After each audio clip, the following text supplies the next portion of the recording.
दोस्तों, क्या आपने कभी सोचा है कि आपकी वीकनेसेस और आपकी वुल्नरेबिलिटीज यानी कि असुरक्षाएं आपकी सबसे बड़ी ताकत बन सकती हैं, आपके लिए सबसे प्रॉफिटेबल एसेट बन सकती हैं। तो आज की इस वीडियो में मैं आपको सिलेक्शन के लॉ नंबर 13 डिस्ट्रॉम through strategic weakness and vulnerabilities से यही समझाने वाला हूं कि कैसे आप अपनी वीकनेसेस को स्ट्रेटेजिकली यूज करके लोगों को बहुत ही इजीली अपने प्रति अट्रैक्टेड फील करा सकते हो और साथ ही बहुत ही इजीली उन्हें सीड्यूस भी कर सकते हो। और जब लोग आपकी रक्षा करने के लिए तैयार होंगे ना, आपको सिक्योरिटी देने के लिए तैयार होंगे, तो सिलेक्शन 100% वर्क करेगा। तो वीडियो को पूरा जरूर देखना, क्योंकि मैं ये भी बताऊंगा कि कैसे आप इस रूल को अपनी रियल लाइफ में यूज करके अपनी रिलेशनशिप्स को और भी ज्यादा स्ट्रॉन्ग और भी ज्यादा लविंग बना पाओगे। और साथ ही बुक से हिस्ट्री के कुछ एग्जाम्पल्स भी दूंगा जो कि काफी ज्यादा मजेदार होने वाले हैं। तो वीडियो को लास्ट तक देखना और फोकस के साथ देखना, मिस कर जाओगे, फोकस के साथ जरूर से ही देखना। तो वीडियो की शुरुआत करते हैं। अब ये बात 1770 की है, जब प्रेसिडेंट डे टोरबेल अपनी पुरानी दोस्त मैडम डे रोजमोंडे के महल जा रही थी। उन्हें सिंपलिसिटी पसंद थी, लाइक डेली प्रेयर करना, आसपास के गांव में घूमना, पड़ोसी गांव में चैरिटेबल वर्क करना काफी ज्यादा पसंद था। फिर जब एक दिन मैडम रोजमोंडे का भतीजा उनसे मिलने आया तो प्रेसिडेंट काफी ज्यादा अनकंफर्टेबल सा फील कर रही थी, लेकिन साथ ही साथ वो काफी ज्यादा क्यूरियस भी थी। उसका भतीजा विकोम्ते दे वॉलमोंट काफी ज्यादा शांत था और काफी ज्यादा हैंडसम भी था, लेकिन वो प्रेसिडेंट के ऊपर बिल्कुल भी ध्यान नहीं दे रहा था, उन्हें बिल्कुल भी अटेंशन नहीं दे रहा था। इससे कुछ हद तक तो प्रेसिडेंट भी काफी ज्यादा सैड सी थी, परेशान थी। अब प्रेसिडेंट की पर्सनैलिटी भी कॉकेट यानी कि चुलबुली नहीं थी। वो फैशन को बिल्कुल ही इग्नोर करती थी और बहुत ही सिंपल सी ड्रेसेस को पहनती थी और अपने हस्बैंड से बहुत ही ज्यादा प्यार करती थी। सिंपल से उन्हें सिंपलिसिटी पसंद थी। लेकिन एक दिन जब उन्होंने जो वॉलमोंट था ना, उसे प्रार्थना करते हुए उसमें पूरी तरीके से डूबा हुआ देखा ना, उसकी पहली झलक देखी, तो उन्हें ऐसा लगा कि ये कहीं आत्मज्ञान की खोज कर रहा होगा। अब जब पूरे शहर में ये बात फैल गई ना कि वॉलमोंट महल में है, तो प्रेसिडेंट की एक दोस्त ने उसे एक खत लिखा, यानी कि एक पत्र लिखा, जिसमें उसने उसे इस खतरनाक आदमी से सावधान रहने की वार्निंग दी। पर जो प्रेसिडेंट थी वो भी खुद को लेकर फुल्ली कॉन्फिडेंट थी और वो ऐसा सोचती थी कि दुनिया की सबसे आखिरी महिला ही होगी जो ऐसे इंसान के सामने कमजोर पड़ेगी। बट उसे ये भी लग रहा था कि ये शायद जो वॉलमोंट है ये अपने पुराने किए गए बुरे कर्मों का पश्चाताप करना चाहता है और वो शायद उसमें उसकी कोई मदद कर सकती है। तो उसने धीरे धीरे वॉलमोंट को नोटिस करना शुरू कर दिया और ये जानने की कोशिश करी, ये समझने की कोशिश करी कि आखिर जो वॉलमोंट है उसके दिमाग में चल क्या रहा है, वो करना क्या चाहता है। फिर जैसा कि प्रेसिडेंट ने नोटिस करा कि जो वॉलमोंट था ना, वो डेली शिकार के लिए तो जाता था, लेकिन कभी भी कोई शिकार लेकर वापस नहीं आता था। तो फिर एक दिन उसने उसकी जासूसी करने के लिए एक नौकर को उसके पीछे भेज दिया और वो इस बात से बहुत ही ज्यादा आश्चर्यचकित हो गई और बहुत ही ज्यादा खुश भी हुई कि जो वॉलमोंट था ना, वो शिकार पर जाता ही नहीं था, बल्कि वो पास की जो पुअर विलेज थी ना, गरीब लोगों के गांव था, वहां पर जाकर एक पुअर फैमिली को, गरीब फैमिली को पैसे देकर मदद करता था, जो हाल ही में अभी बेघर हुई थी। और वो बिल्कुल सही सोच रही थी। उसकी जो भावुक आत्मा थी ना, अब वो सेंसुअलिटी यानी कामुकता से सद्विचारों की ओर बढ़ रही थी और वो इस चीज से बहुत खुश हुई। फिर एक शाम जब वॉलमोंट और प्रेसिडेंट बिल्कुल ही अकेले थे, तो वो अपनी फीलिंग्स पर कंट्रोल नहीं कर पाया और उसने प्रेसिडेंट से एक बहुत ही ज्यादा चौंका देने वाला कन्फेशन किया। वो प्रेसिडेंट से बेइंतहा प्यार करता था और ऐसा प्यार करता था जैसा उसने कभी पहले फील नहीं करा था। और उसने प्रेसिडेंट को पहले से ही अपनी जो गुडनेस थी, काइंडनेस थी और हॉनेस्टी वाला जो भाव था ना, ईमानदारी जो अपनी वीकनेसेस को बता रहा था, उससे पहले ही काफी ज्यादा प्रभावित कर दिया था। और जो गांव में जाकर उसने उदारता का भाव दिखाया था, जेनरसिटी का प्रदर्शन किया था, उससे भी वो काफी ज्यादा अट्रैक्ट हो चुकी थी, मतलब पिघल चुकी थी। फिर जब वो उसके साथ अकेला हुआ तो वो अपनी फीलिंग्स पर बिल्कुल ही कंट्रोल नहीं रख पाया और अपने घुटनों पर बैठ गया और उससे मदद की भीख मांगने लगा। उसने बोला कि तुम मेरे दुख में मुझे गाइड करो, मेरा मार्गदर्शन करो कि कैसे मैं अपने दुख को कम कर सकता हूँ, उससे उभर सकता हूँ, कैसे मैं पश्चाताप करूँ। प्रेसिडेंट अचानक से पूरी तरीके से चौंक गई और तुरंत से ही रोने लगी और कुछ दिनों तक बीमार होने का बहाना बनाकर वो अपने एक कमरे में ही बंद रही और किसी से भी नहीं मिली। अब वो वॉलमोंट के द्वारा भेजे गए हुए इमोशनल लेटर्स पर अपना रिएक्शन देने के लिए काफी ज्यादा परेशान थी, क्योंकि जो इमोशनल लेटर्स थे उसकी वो किसी तरीके की उसके अंदर फीलिंग्स को पैदा करते थे, एक चुलबुली सी मचाते थे। तो उसने उससे रिक्वेस्ट करी कि तुम महल छोड़कर चले जाओ, क्योंकि ये लेटर्स मुझे काफी ज्यादा परेशान करते हैं। अब जो वॉलमोंट था वो खट्टे मन से तैयार तो हो गया कि मैं महल छोड़कर चला जाऊंगा, बट उसने एक शर्त रखी कि वो उसे पेरिस से भी पत्र लिखने की परमिशन दे दे। और उसने भी परमिशन दे दी कि यहाँ से तो चला जाएगा और हेल्दी भी रहेगा, अगर परमिशन दे दूंगी तो क्या पता बीमार वगैरह पड़ जाए। अब वो हेल्दी भी रहेगा और साथ ही अभी तक जो लेटर्स थे वो इतने ज़्यादा ऑफेंसिव भी नहीं थे। अब पेरिस से ही वॉलमॉन्ट के लेटर्स आना शुरू हो गए और जो प्रेसिडेंट थी ना उसे बहुत ही जल्दी अपनी इस बात पर पछतावा होना शुरू हो गया कि मैंने आखिरकार इसे परमिशन दी क्यों, क्योंकि जो वॉलमॉन्ट था ना उसने प्रेसिडेंट की इस बात को फुल्ली इग्नोर कर दिया था कि प्यार की बात नहीं करनी है, वो प्यार की बातें करता था। उसने प्रेसिडेंट को उसकी कोल्डनेस और सेंसिटिविटी के लिए डांटा और उससे बोला कि लाइफ में बुरा रास्ता उसकी गलती नहीं थी, उसके पास और कोई डायरेक्शन ही नहीं था और दूसरों ने उसे बहुत ही गुमराह किया था। उसकी हेल्प के बिना फिर से वो बुरा ही बन जाएगा।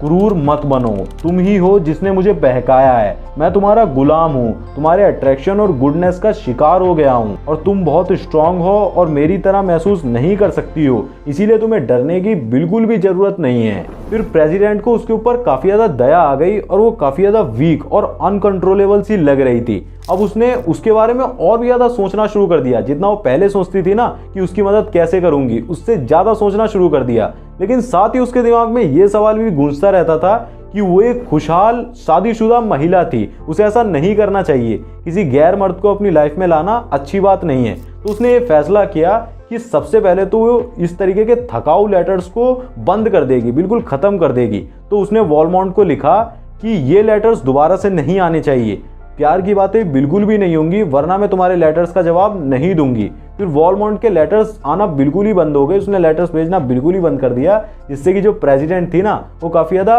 राहत उसे फील हुई, काफ़ी ज़्यादा खुश हो गई। फिर एक शाम अचानक से वॉलमॉन्ट दोबारा से महल में आ गया और उसने अपनी आंटी यानी कि बुआ मैडम रोज मॉन्डे को आवाज़ दी। वहीं पर प्रेसिडेंट बैठी हुई थी और उसे अचानक से ही अपनी रीढ़ की हड्डी से कुछ ऊपर से नीचे एक सिहरन सी महसूस हुई, एक झंझनाहट सी महसूस हुई और उसका चेहरा बिल्कुल ही लाल हो गया। फिर वॉलमॉन्ट ने बहाना दिया कि वो एक छोटी सी मुलाकात के लिए अपनी बुआ से मिलने के लिए वहां पर आया है और वो छोटा सा ही काम है, जल्दी ही चला जाएगा। वो आकर प्रेसिडेंट के बगल में बैठ गया, डाइनिंग टेबल वहीं पर पड़ा था, वो बैठ गया। प्रेसिडेंट ने एक झलक उसकी ओर देखा और दूसरी ओर देखा, फिर जल्दी से कोई बहाना बनाकर वो अपने रूम में चली गई। लेकिन फिर भी वो उसे ज्यादा दिनों तक इग्नोर नहीं कर पाई और उसने एक दिन नोटिस करा कि उसका चेहरा पहले से काफी ज्यादा पीला सा लग रहा था और साथ ही वो पहले से काफी ज्यादा विनम्र था और वो उससे बिना बात करे ही अपना पूरा दिन बिता सकता था। वो बिल्कुल भी प्रेसिडेंट से ना ही मिलता था, उसकी ओर देखता था। तो प्रेसिडेंट को ऐसा लगने लगा कि इतना बिहेवियर में चेंज कैसे आ गया। लेकिन ये जो ब्रीफ एब्सेंस थी ना, ये भी एक तरीके से पैराडॉक्सिकल इफेक्ट था, क्योंकि अब प्रेसिडेंट टूरवेल को ये एहसास हुआ कि जो वॉलमॉन्ट था ना वो क्या चीज़ था। वो उसे याद करने लगी, वो उसे हमेशा ही देखना चाहती थी, उससे मिलना चाहती थी और जो उसका सदाचार और काफ़ी ज़्यादा शांत सा बिहेवियर था ना, उदार भाव था, उससे वो काफ़ी ज़्यादा प्रभावित हुई और पूरी तरीके से वो उसके प्यार में पड़ गई। फिर एक दिन उसने अचानक से ही रात में, जब वो पेरिस चला गया था ना वापस वॉलमॉन्ट, उसने अचानक से ही रात में पेरिस जाने का फैसला किया और वो वहां जाकर अपने किए गए इस भयानक पाप का, जो उसने तड़पाया था ना वॉलमॉन्ट को, प्यार के लिए हाँ नहीं बोला था, उसका पश्चाताप करना चाहती थी। उसी की प्लानिंग से वो वहां गई थी, यानी कि पूरी तरीके से वो वॉलमॉन्ट के पास चली गई और उसी के साथ रहने लगी। अब मैं आपको इस एग्जाम्पल से ये समझाता हूँ कि किस तरीके से जो वॉलमॉन्ट था ना, उसने अपनी वीकनेसेस और वुल्नरेबिलिटीज को शो करके प्रेसिडेंट टूरवेल को सीड्यूस करा और उसे पूरी तरीके से अपने प्यार में पागल कर दिया। अब जो वॉलमॉन्ट था ना, वो जो भी काम करता था वो इफेक्ट पैदा करने के लिए ही करता था, प्रभाव बनाने के लिए ही करता था, जैसे कि अपने एम्बिशियस एक्शंस को शो करना, जिसकी वजह से जो प्रेसिडेंट टूरवेल थी वो बहुत ही ज़्यादा उसके बारे में जानने के लिए और भी ज़्यादा क्यूरियस हो जाती थी। जैसे कि पड़ोसी गांव में दान का काम करना, वो जानता था कि कोई उसका पीछा कर रहा है, कोई उसकी जासूसी कर रहा है, लेकिन फिर भी जानबूझकर उसने दान का काम करा। या फिर महल में वापसी आने की यात्रा, जैसे कि वो वापसी आ गया था ना अचानक से, साथ ही उसका चेहरे का पीलापन, वो सब कुछ ही उसकी स्ट्रेटजी थी। उसने इस तरीके से अपनी वीकनेसेस को शो करा ना कि जो प्रेसिडेंट टूरवेल थी वो पूरी तरीके से उसके जाल में फंसती चली गई। वो जानता था कि वो महल की एक लड़की को सीड्यूस कर रहा है, इसीलिए उसने अपने आप को पूरी तरीके से कमजोर दिखाया और एक विक्टिम की तरह पेश किया, अपनी वीकनेसेस को और वुल्नरेबिलिटीज को खुलकर शो करा, जिसकी वजह से जो प्रेसिडेंट थी ना, उनके अंदर उसकी रक्षा करने की, उसे सिक्योरिटी देने की भावना पैदा हुई। अब वो काफ़ी ज़्यादा नॉर्मल थी, सिंप्लिसिटी में बिलीव करती थी। इसीलिए जब उन्होंने देखा कि एक आदमी असहाय है, यानी कि प्रजा असहाय है, उसकी मदद करने के लिए उनकी जो संवेदना थी, भाव संवेदना थी, वो जागी और वो उसे सहानुभूति देने के लिए तैयार हो गई। वो प्रेसिडेंट को बार बार अपनी वीकनेसेस और वुलनरेबिलिटीज के बारे में बताकर, उन्हें सच्चाई बताकर, जैसे कि मैं दान धर्म इतना ज़्यादा इसीलिए कर रहा हूँ क्योंकि मैंने पुराने समय में बहुत ही ज़्यादा पाप करे हुए हैं, मैं उसका पश्चाताप ही कर रहा हूँ। वो बार बार ये चीज़ें बताकर और साथ ही अपने आप को एक विक्टिम की तरह पेश करके, एक घायल जो बच्चा होता है ना, या फिर एक जो घायल जानवर होता है, एक पीड़ित बच्चा होता है, तो उसको देखकर जो हमारे अंदर फीलिंग्स पैदा होती हैं, इसी तरीके से जब हम विक्टिम से डील करते हैं ना, विक्टिम हमारे सामने कोई होता है तो वही फीलिंग्स हमारे अंदर पैदा होती हैं, जिस तरीके से उसने प्रेसिडेंट के अंदर पैदा करी थी। और उस विक्टिम की मदद करने के लिए उसका जो व्यवहार था ना, एक महिला का जो प्रेसिडेंट की जो भावना थी वो निकली कि मैं अपनी प्रजा की सेवा करूंगी, मदद करूंगी। और इन फीलिंग्स को प्यार में बदलना बहुत ही ज़्यादा ईजी होता है। इन संवेदना की फीलिंग्स को प्यार में ईजिली बदला जा सकता है, जो कि प्रेसिडेंट को पता चल गया था। तो दोस्तों वीडियो काफ़ी ज़्यादा लंबा हो रहा था, इसीलिए मैंने इसे 2 पार्ट्स में डिवाइड कर दिया है। इसका जो नेक्स्ट पार्ट होगा ना, उसका मेन टॉपिक यही होगा, की ऑफ सिडक्शन, कि कैसे आप रियल लाइफ में इस रूल को यूज़ करोगे और अपनी रिलेशंस को और भी ज़्यादा बेहतर बनाओगे। तो इस वीडियो में तो वो कनेक्ट नहीं हो पाया, नेक्स्ट पार्ट में जरूर से बताऊंगा। और साथ ही कुछ और भी ज़्यादा बेहतरीन एग्जांपल्स दूंगा, बुक से ही उठा लूंगा, हिस्ट्री के एग्जांपल्स दूंगा, या फिर अपनी रियल लाइफ से रिलेट कर भी एग्जांपल्स दूंगा, जो इनसे आपको बहुत ज़्यादा मजा आने वाला है। ये वीडियो लंबा हो रहा था, इसलिए नेक्स्ट पार्ट में कन्वर्ट कर दिया है, तो उस पर भी सपोर्ट दिखाना, ठीक है। ये वीडियो देखने के लिए पूरा बहुत बहुत धन्यवाद। बाकी स्क्रीन पर इस प्लेलिस्ट का लिंक आ रहा है, 24 रूल्स ऑफ सिडक्शन। इसमें से कोई सा भी पार्ट अगर मिस हो गया उसे देख लो। मैं मिलूंगा आपसे उसी वीडियो में, तब तक के लिए जय श्री राम। अपना ध्यान रखें, खुश रहें, स्वस्थ रहें, मस्त।